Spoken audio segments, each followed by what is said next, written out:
and It that music is iconic. and just There was an article yeah. or there was an interview I recently saw with Jim Johnston, and he was talking about his philosophy on how to create music for individual wrestlers. And the thing that he said that he would start out with was how they walked or moved to the ring. And Oh, that wow. and based on that, Makes sense. then he started to put pieces together. You know, if they had a swagger, if they had like a, you know, if they ran, if they had a swagger, if they kind of, if they slow, perfect. if they slow rolled to the ring. You know, obviously Mr. Perfect's entrance is different than Honky's versus Ultimate Warrior versus Demolition, and all of those. Not that Jim Johnson wrote all those songs, but you know, they would take that into account when choosing music and like writing new music for the character.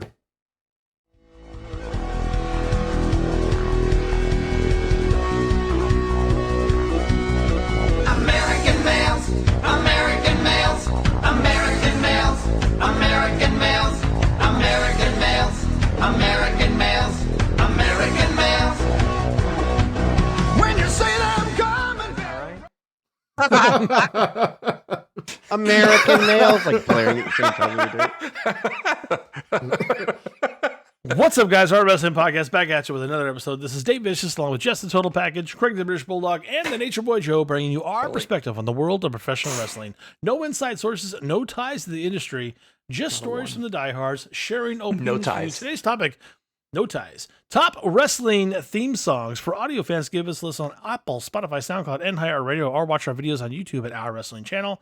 And check out exclusive content on Daily Motion at Our Wrestling Podcast. And on social media, can you make Jess happy and give us a follow on Instagram at O.W.P 2019 or on Facebook at Our Wrestling Podcast. I'm excited to do this. We've attempted this one a few times. We can't seem to get it down pat, but I think we got a good structure. Jess, can you explain, one, why we're doing this, and two, kind of the format so nobody messes around and, you know, upsets you, because we don't want to do that. He's got to do a lot of work on the back end. We're gonna do roundtable on our like favorite theme musics, and it could be, you know, we could tie it into the Titantron, the video screen, but you know, back in the day, they didn't have a video screen; it was just the theme music, and that They carried sure and propelled a professional wrestler. And sometimes you remember, sometimes it enhanced them, sometimes it was like, why are they playing this? Sometimes Joe talked off the air. It was meant for other wrestlers, but it ended up going to a different wrestler. And they made history with it. So we're doing rounds. Am I correct? Like we're doing rounds, and then we're changing. Yeah. Right. And then I just want to say, with excitement, little backstage story for the fans out there. This is the second time doing this episode, and we were so excited and we were so rapid fire that Jess literally couldn't edit the episode. We were just mentioning way too many. We probably mentioned 50 to 60 themes. Like, remember this? You know what was cool? Remember this? This is what it means to me. And then so there's I just let us go, and I was like, it's lost. I don't think I can salvage this. Like I thought the exact same. There's no way Jess is gonna be able to edit this. We were happy. Yeah. So I think we discussed. We don't usually discuss the ground rules. We discussed the ground rules, and I think we are going to go first round all the way up to the 80s through the Attitude Era, and then the second round is the Attitude Era through today, and then the third round is today. The Trips Renaissance generation or whatever, and then if we have time we can do a fourth round where because there's some really bad songs out there and guilty pleasures, so we can do that as a fourth round. And I guess other than that, there's really no guidelines to what resonates with. Could be our favorite, could be something that is stuck in our head, could be the one we play at the gym still, could be the one that we think of whenever we think of the air. It doesn't matter, there's no kind of boundaries, but we're wrong. The first round, we'll go around. We'll do this is the 80s, and we're covering like the first part of the 90s, right before the Monday Night War, basically. Like we'll cover up to, because we're talking about the rocking 80s kind of, it painfully kept limping on in 91, 92, 93, and all the wrestling fans were like, that's enough. Come up with something new. And then, you know, mid to late 90s, you had the Attitude Era / Monday Night Wars, and that changed everything. So we're going to do the rocking 80s into like the new generation, kind of 93, 94, 95 area. And nothing's off limits. You could do ECW. And we're supposed to sing our Yes, we're song, going to karaoke. God. It's the opposite person. So like when Dave chooses something, I'm diagonal down. I got to karaoke that. Like Can you imagine? Girls in cars. I like girls in cars. So yeah, and we could do. There's nothing off limits. You could do WWF. You could do Crockett. You could do ECW. You could do anything like that. So there's no. This is not just WWE/F specific. Okay. Who wants to start? Like we're all our guards up. I'm all easy. Yeah, we're like, Who's gonna steal my shit? Fuck it. I'm gonna go. Yeah. You go. Okay. You go, Jed. My first one in this round, which is like the Rockin' 80s / whatever. I'm probably gonna take someone's Demolition. God damn it! I know it. It's a good one. Yes, that's right. Demolition is and it became part of the Pile Driver album, which we all have. Here's the axe we all and have a the kinship. smasher. We have a kinship. We've mentioned it before. Craig had a paper route when we were growing up, and we decided at 1, 2 in the morning, as we're driving to get the papers in his truck, I would be in the back. He had a shell on a pickup truck, and we would just we'd be buried with the papers, and we'd throw them out. And on the way, we would just blast Pile Driver, the album, and fucking just sing. And Demolition, we'd all get quiet. Like Girls in Cars, we'd sing too, and like everybody else. But like Demolition, we're just like, fuck yeah, this song's fucking awesome. And Demolition, it matched them. Like it was just, I couldn't imagine any other. Can you imagine like a generic, like when the WWF first started putting themselves on video, and I think even when they first went to the network, they couldn't play a lot of the stuff back in the day. So if you watch a lot of the early network stuff, it fucking sucks. Because when Demolition comes out, it's just a generic like dung dung dung dung dung dung dung dung, like when they would come out, and I'm like, that's not Demolition. Like Demolition was fucking. And who fucking sang Demolition? I gotta go figure this out. How do I not? Wasn't it Rick Derringer? I think it was Rick Derringer. It was Rick Derringer. Mm-hmm. Yeah, it was Rick Derringer. Yeah. Okay, I'm gonna go. So no one can take mine. So combination of Hart Foundation / Bret Hart in the 80s. I love that song. Really? I love. I know Joe hates Bret Hart and the Hart really good. I always really enjoyed that Hart Foundation song, and then it kind of translated and kind of segued to Bret in some form. Yeah, the first one, the Hart Foundation. That's probably one of my least favorite theme songs of all time. the Hart Foundation one, yeah, was just the doom doom doom doom doom doom doom doom, and then Bret, when he became singles, it turned into yeah, and it's all Josie Pan loves me, Josie. That was the lyrics. That was the original lyrics. And then the biggest mistake was that kid that turned around. He's like Bret, and he turns around. That little vignette gives him the glasses. Like, don't do that. Just stop that. Yeah. Joe, you can go. It's fine. All right, I'm gonna go. Stuff. You won't pick my stuff anyway. I'm gonna switch over to something that is probably one of my favorite themes from early on when I started watching wrestling. And we talked a little bit about it before we got on the air, but I'm gonna go slide over to the NWA, and I am going to go to the Road Warriors original theme song of Iron Man. Hell yeah, Black Sabbath. Good. Hell yeah. What was really unique about it was that they tweaked the song a little bit, so they actually slowed the pace of the song down. So when it starts out, you can hear the vocals of "I am Iron Man," but it's slow and it's dragged out, and then it's this just slow thump, thump, thump, thump. Yeah.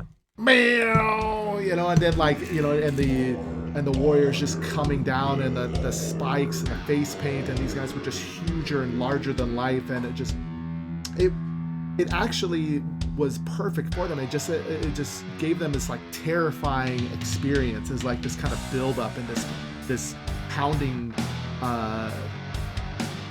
blowing out from the speakers, and right. I remember as a kid, I'm like 9 years old watching, like, this is badass. And I remember then later on wanting to go and finding, hunting down that song and buying Black Sabbath's Paranoid just for that song. All right. I had some good ones, and some of them were partially guilty pleasures, but that'll be for next time. But this one has to be said, and it has to be said even though we hate him. I mean, we don't hate him. We hate the work, okay? But this particular theme song made totally. Yeah. Wrestled like a giant, bro, all day long. No, this made this particular wrestler made the persona with all the hype and the attitude, even though it would blow him up every time he walked into the ring. And I'm talking about the Ultimate Warrior, Unstable, was a fantastic theme song. I know that was wonderful. Yeah, we shit on the Warrior, but perfect for him. When that music hit, it was so perfect for him and his particular just way of being and his excitement level. And every time it played, the roof would blow off. Man, it was you would get chills when when that hit. You would go, oh my god! As a kid in the Warrior, we grew up realizing like, man, this guy couldn't wrestle for shit. But just the build of the Warrior and his physique and his energy coming down to the ring, he had 90% of it. It's just, sometimes the mic work was a little weird. I sometimes thought the mic work was amazing and then also really dumb. But then you get in the ring, that bell would ring, you're like, oh, as an adult now, you're like, that wasn't very good most of the time. But he had 90% but that entrance is persona. iconic. Yeah, we'll do round 2 now. We're gonna bump up a little bit. This is after like the mid 90s. We're gonna do the Monday Night War era and / Attitude Era, which basically is from, you could say it's from like 96, 97 all the way to 2001, 2002, and even 2003. I think I know the Ruthless Aggression era started around that time too, but you still have the remnants of the Attitude Era kind of going into the mid 2000s. So right. So now round 2 is going to be round robin for that era. We're going to start basically in the Monday Night War era here, which a lot of the theme songs kicked up, a lot of the stuff. Yeah. It was really cool, and then they started to license a lot of stuff too, right. and play some stuff like that. But I'd say some of the stuff. Who does anybody want to go first? Volunteer. You want to do reverse snake? Dave, go ahead. I'll throw that bone out because I think this one was iconic with the movement of. It's almost the start of WCW's fall before we knew it was going to be a fall. And you saw the countdown for several weeks there, Craigie Poo. Careful. And all of a sudden, you hear Chris Jericho's breakdown song come out, and he breaks the walls down. That was mine. And well, you should have picked more than one. So good luck with that. Terrible. I got 2 more if you need one. I'll give you a good Triple H one if you want. But that's a great choice. That's a great choice. I mean, it's fantastic when you think about the time frame, what's going down, and you see The Rock almost destroyed at the same time. What's your name? It doesn't matter what your name is. And Jericho just loses his shit because he's a bona fide heel right when he walks through the door, and The Rock builds him right from there. It's an iconic moment right when that breaks, and watching the Titantron come in and then watching, break the walls, and then you see Jericho form against it with his arms out like this and his huge biceps, and then he does this spin. It's a beautiful, beautiful segment of just Jericho's work ethic of making that promo work before you even set into the ring. The song is absolutely iconic. The Rock totally built him from day one as soon as he walks in with that song, and you because you always see that happen. Then you see The Rock tear him down, which was perfect actually for a heel to get, torn down like that. And guess what? He's our first, universal champion in that realm too. Okay. Joe. Obviously the Attitude Era is just ripe with low-hanging fruit of some of the best music ever created for professional wrestling.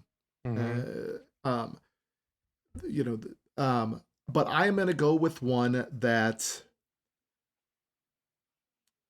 for me took a wrestler that they changed music, and this music helped propel them not only from a character, that obviously had been iconic, to a new kind of almost genre of character. The reinvention of this character that for me was turned him from somebody I didn't want to watch to somebody I did want to watch, and the music became so iconic with that you couldn't help it. Gilbert. When Ricky Steamboat came out to Kid Quit his music. You're such a liar. No. Don't do that. I'm talking about American Badass coming out to Rolling. Oh, Limp Bizkit. To me, like that. Listen, good one. I love everybody loves the Dead Man gimmick. I love the Biker Taker. He was badass. Yeah, like I was so bored with the Undertaker gimmick, the dead man, we booed him out of the building every chance we got. Joe, I agree. Floating out of the sky and floating out of the arena. Floating. That like he's floating. I didn't want He's to watch that. walking. I never liked that character. I never liked that what they did with that. So when he changed to Biker Taker and like the energy of coming down on the motorcycle, it was so flag, good. Like that music, I don't care what you say about Limp Bizkit, that is a badass song, and it's. I was just gonna say that. I don't care who you are. Like it was the shit back then. Like Limp Bizkit had a. It was super what popular. What you gonna do now? And I think that it transcended because Limp Bizkit was. If you if you don't agree that you didn't live through that time period, Limp Bizkit was cool at that time. They were huge. Yeah.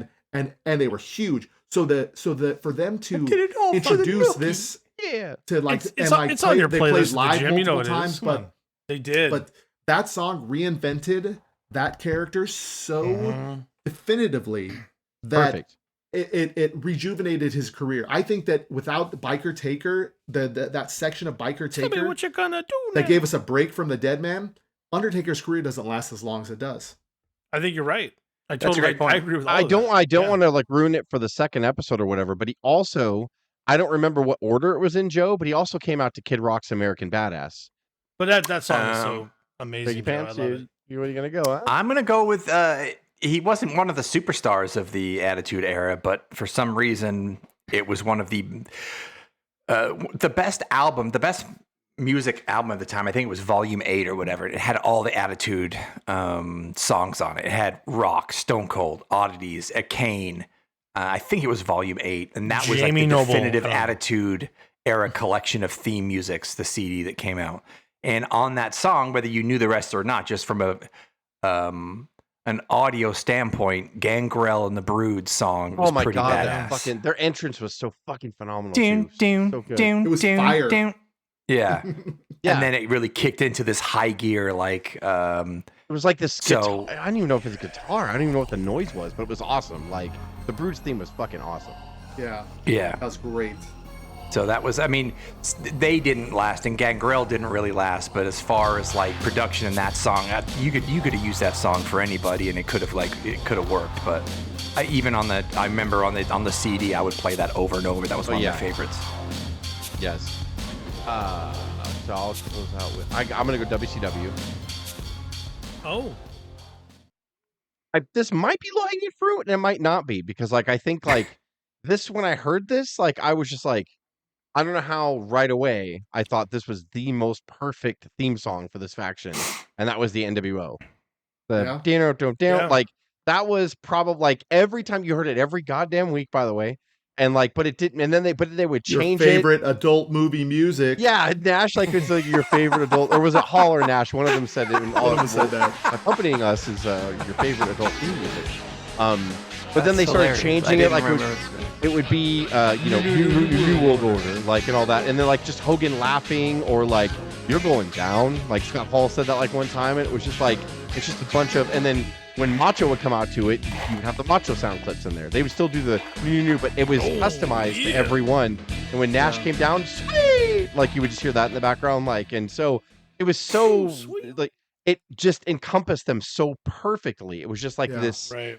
It was a slow kind of rhythm song, and like when Hogan, Hall, and Nash first came out to it, it was like, how the fuck is this the most awesome music I've ever heard? Like it was when they came down, and then there's the tweaking and everything. Well, again, so glad we're gonna do like different episodes or whatever, because there's so many cool stuff in WCW that a lot of people don't give credit to. Interesting.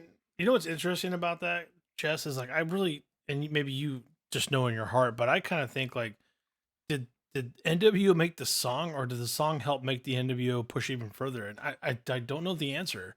So I'm reading on Reddit. The NWO theme is a collection of samples and loops from various Jimi Hendrix songs. That's why it sounds familiar to Voodoo Child. Yeah. So it definitely was Hogan. So we're doing good job, Hulkster. Doing the snake round, Jess. You're still going. So. Yeah. Oh God, so I'm doing the after. I don't know. Oh man. I think I'm gonna go with another faction. Okay. Why not? Why not, buddy? And I'm gonna have to go. Damn it. I don't know now. No, I'm gonna change up, but I don't want to do another faction. I'm gonna go with Batista. I Walk Alone. It's a really good one. I loved that song. Really I mean, good. everything starts out with just the instrumental, and then I don't remember the name of the band that went and put.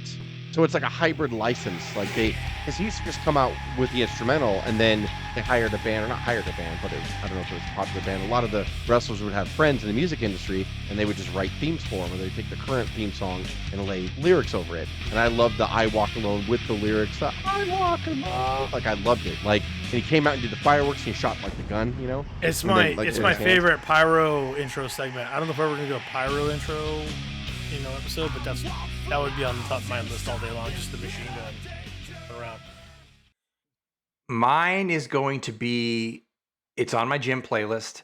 I think it has morphed into just one of the most epic things. If you don't point your finger to the sky when you hear this, I don't know what to do with you. And it's just Roman's music is just absolutely It's awesome. perfection. It's awesome. And it is my favorite of today's era. And it's just kind of simple yet regal yet Imperial March yet perfect for him. I love it. I love that song. There's a weight to it. There's a gravitas to it, like that adds to him. There really is. Yeah. No, it's a good one. Dude, I can't. I'm not trying to geek off too hard about just wrestling in general. I know we're in a theme song show, but I can't wait for that to come back and see like a Bloodline versus Silverline and see how that music possibly morphs and does something different. Whew. Man, there's gonna be some good shit coming, bro. There's so much. The Bloodline has just begun, like with the story. Like the titles don't even matter for that particular faction. It's gonna be so good. Oh, I can't wait to see what they do. Man, sorry, I'm geeking out a little bit. Yeah. I guess from that time period, I mean, oh man, there's so a long time period. Maybe I almost feel like we should have shortened that. It's like 03 to now. You're like, and people like could even 20 plus argue years. and say, people so much could stuff argue like- and say that the Ruthless Aggression era was still an extension of the Attitude Era, which I won't disagree Right. per se. I mean, and there's so many wrestlers have been like have We're like, okay to blend so them. much longevity that stuff blurs from one era into the next. It But, does, Joe. You're right. Yeah. I'm gonna go with, and this again, it's definitely on a gym playlist. This music, I think, kind of epitomed as well that statement we had from earlier about seeing how somebody goes to the ring and building a song around that. The intensity of it, the second you hear the first chords of it, I mean, the crowd would just like pop enormously. And that is Brock Lesnar. I thought you were awesome. going another way. Yeah. I really did. No, Brock's music, dude. I mean, you can't help like it makes me it makes me want to like like if I'm lifting weights, it makes me put more weight on. If I'm running, it makes me run faster. If I'm peeing on somebody, it makes me pee harder. You know, I mean, there's a variety. Oh, sorry, did it? You know what it is. Oh. Too soon?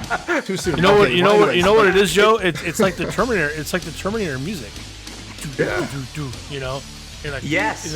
It is. It's that, and you're just amped up to see what the next Terminator is gonna be. And Brock was a goddamn Terminator. Yeah. And not only would that music hit and the crowd would pop, but then he would walk down to the ring, stick up his ass like Vince McMahon only could do it, and then totally plyo jump on top to the ring apron. And the fucking pyro would come down as it's incredible. Yeah, the pyro was set up perfectly for the music. And it also has that sustaining kind of chorus or whatever, or hook that doom that it can stay like as he's doing damage and celebrating in the ring for 10 minutes after. It's just, what you're getting when you hear that Brock Lesnar theme big song. time. You're getting a show. You're getting a show. Yeah, Suplex City.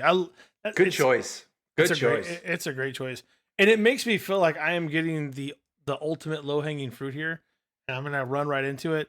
Hey guys, we got a new world champion. And I don't know how anybody doesn't pick Kingdom from Cody Rhodes right now. I love that song. Damn good. It is so good. It Joe, like you said, it is in my playlist. And when it's in my gym playlist and it comes on, I probably replay it 3 times while I'm, on the curl machine or on lat pull downs or whatever. And it's in the car. My kids are singing it in the car with me. They love Aw, Cody Rhodes. We obviously love That's Cody really Rhodes. cool. And you hear Rhea Ripley before she got injured, unfortunately. She's like, "Oh my God, it's Cody Rhodes!" Like everyone's like thinks it's Cody Rhodes is part of it. He's nowhere in the theme song, but they're like, "Something, something, Cody Rhodes." Like You know what's people even like interesting make about- parodies about it. It's so good. Sorry, go ahead. No. Just what's interesting about the music of say like the last like 5 to 8 years is that they're almost building music that allows the crowd to participate in this. Yes. Yes. Yeah. You know, whether it's Yes. Seth Rollins' music or Cody's music or So true. Sami know, Zayn. Sami Zayn Yeah. is another great example of it. It's like they're building the music so that the crowd can participate along with it, which is, at least right now, it's cool. I'm sure it will get exhausting at a certain point. There was a moment I remember seeing an interview where they had to negotiate that song coming in, and Cody It almost was didn't make basically- it over. Yeah. He's like, I don't care. This is kind of part of the deal. And because if you listen to the lyrics, it's obviously like it's a little too on the nose. Like it literally is about leaving and then coming back and finding yourself, your family. Kingdom. Yeah. But like he had to. So I'm glad he fought for it. I'm glad they paid the rights. And yeah. How much money are we really talking with a multi-billion-dollar corporation? Like, just pay the money. Well, I think Tony Khan for that Metallica. I think that was $200,000 or some crazy number.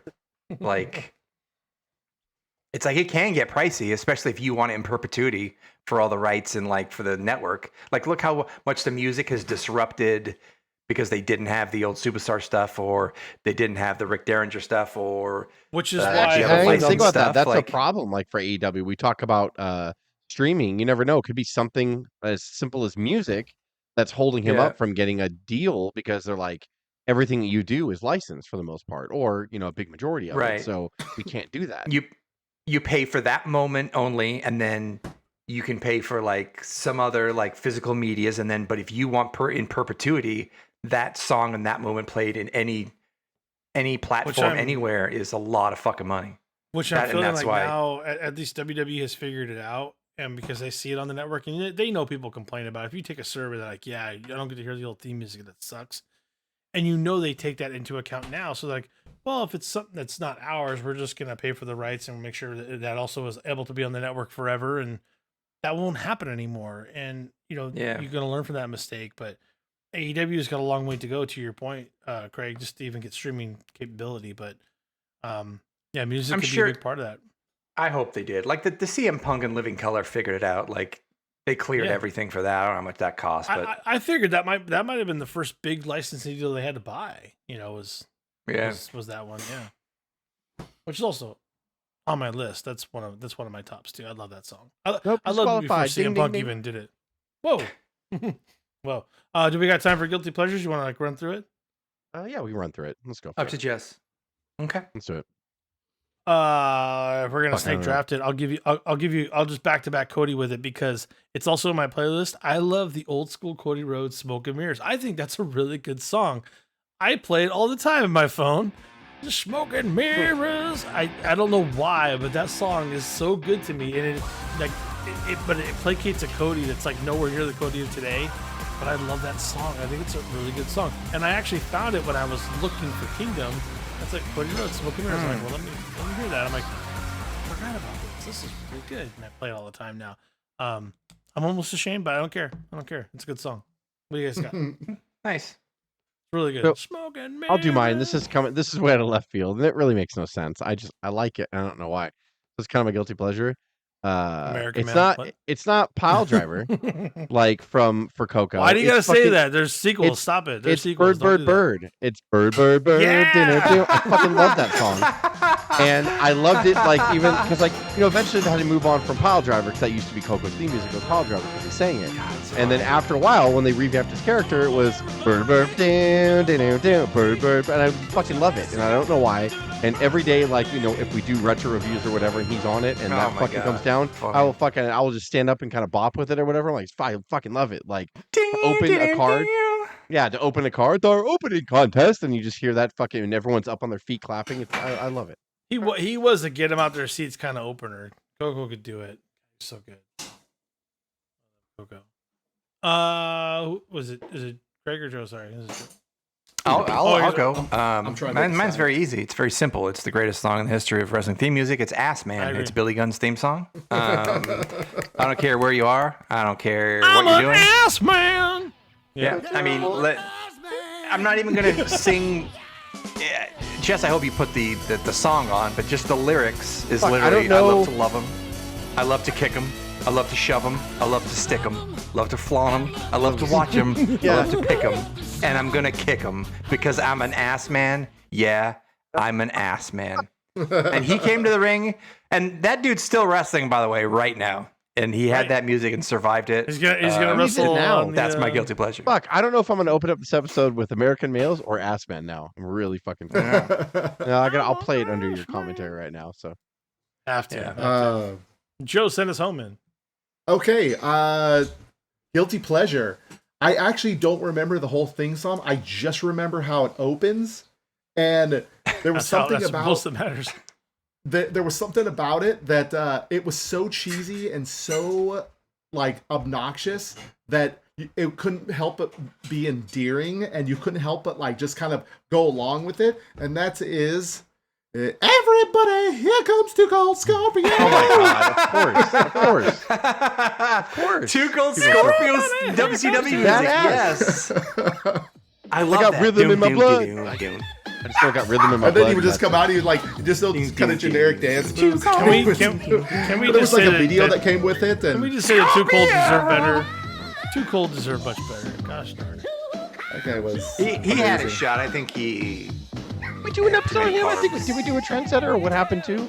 I know we did. I'm sure we did. I think we did. We had to. It's in the archive. I loved Too Cold Scorpio's music. That is a good one. I loved him. I thought he was so fucking ahead of his time. I love that. I love that front flip leg drop. Holy crap! Oh, that was amazing. So much shit he did, and then like when he went to ECW right after that too, I was like, he would just do some shit, and I'm like, this guy. And there's a lot of people that interviewed now. They're like Too Cold Scorpio. I watched him. Everything he did, it was amazing. I know. Like Hogan did more leg drops, but Hogan shouldn't complain about his leg drops when someone's off the top rope doing a front flip leg drop. Fucking front flipping and leg drop and landing on Benoit's face. Oh, sorry about that. Yep. So yes, we're gonna have a sequel to this, and it'll be more. There's gonna be so much more. That's good. Okay, this is much better. I feel much better. Just rest my soul. Every other week we're going to do this, I think. I was so disarrayed after the first recording attempt of this topic, and then now I feel more whole. I feel calm. I feel focused. Well, I take full responsibility. I usually keep you assholes in the gate, and you guys all got out the gate on that one. That was couldn't herd those cats in that episode. It was good chaos. At least it inspired us. It was. We had a good time. We had a good time. For audio fans, give us a listen on Apple, Spotify, SoundCloud, and iHeartRadio, or watch our videos on YouTube at Our Wrestling Channel, and check out our exclusive content on Daily Motion at Our Wrestling Podcast. And on social media, can you be a doll and give us a follow on Instagram at O.W.P 2019 or on Facebook at Our Wrestling Podcast. For Jess, Craig, Joe, and myself, this is the O.W.P. signing off. Have a good one.